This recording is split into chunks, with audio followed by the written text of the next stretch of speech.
السلام عليكم. اهم مصادر البروتين النباتي اللي تساعدك ان انت تكفي احتياجك اليومي من البروتين بجانب البروتين الحيواني. اهم المصادر دي هكون عاملها لك في جدول ومحدد لك في الديسكريبشن تحت التوقيت بالظبط بتاع الجدول ده.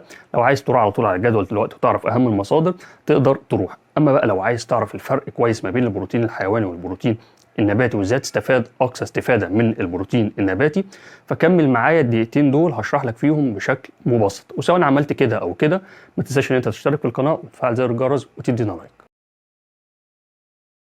كلنا عارفين ان البروتين من اهم العناصر الغذائيه اللي بتساعدك في البناء العضلي. البروتين بيتكون من نوعين، اما نوع نباتي واما نوع حيواني. البروتين الحيواني زي اللحوم والاسماك والفراخ والى اخره. البروتين النباتي والمصادره كتير جدا زي ما هنشوف مع بعض كمان شويه في الجدول. ولكن النقطه اللي لازم تعرفها هنا علشان تقدر تستفاد بشكل كويس من البروتين النباتي وتكون فاهم الموضوع كويس، وهو ان البروتين الحيواني بيتميز ان هو فيه التسع احماض امينيه الاساسيه اللي الجسم محتاجها. اما البروتين النباتي بتحتاج ان انت تنوع من المصادر بتاعته علشان تقدر ان انت تحصل على التسع احماض امينيه. انت مثلا ممكن تلاقي في الفول 8 احماض امينيه، تلاقي في الرز 5، تلاقي في الفاصوليا 4.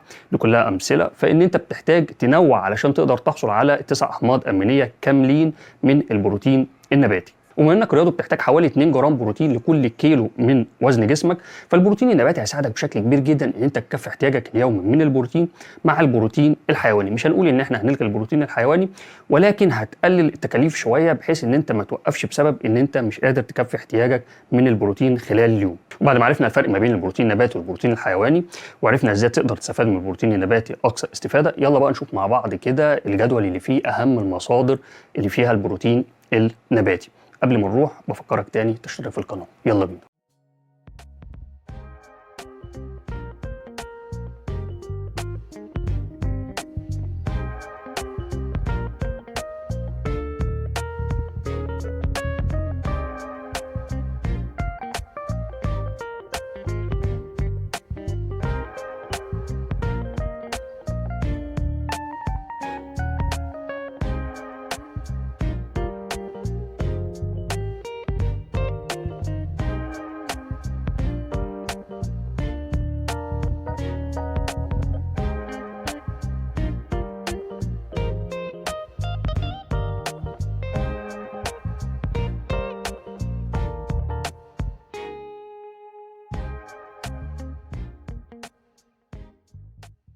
وبعد ما شفنا مع بعض اهم مصادر البروتين النباتي، اختار منهم المصدر اللي يناسبك والمصدر اللي تقدر توفر منه كميات كويسه علشان تكفي احتياجك اليومي من البروتين.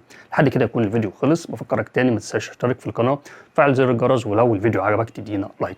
سلام.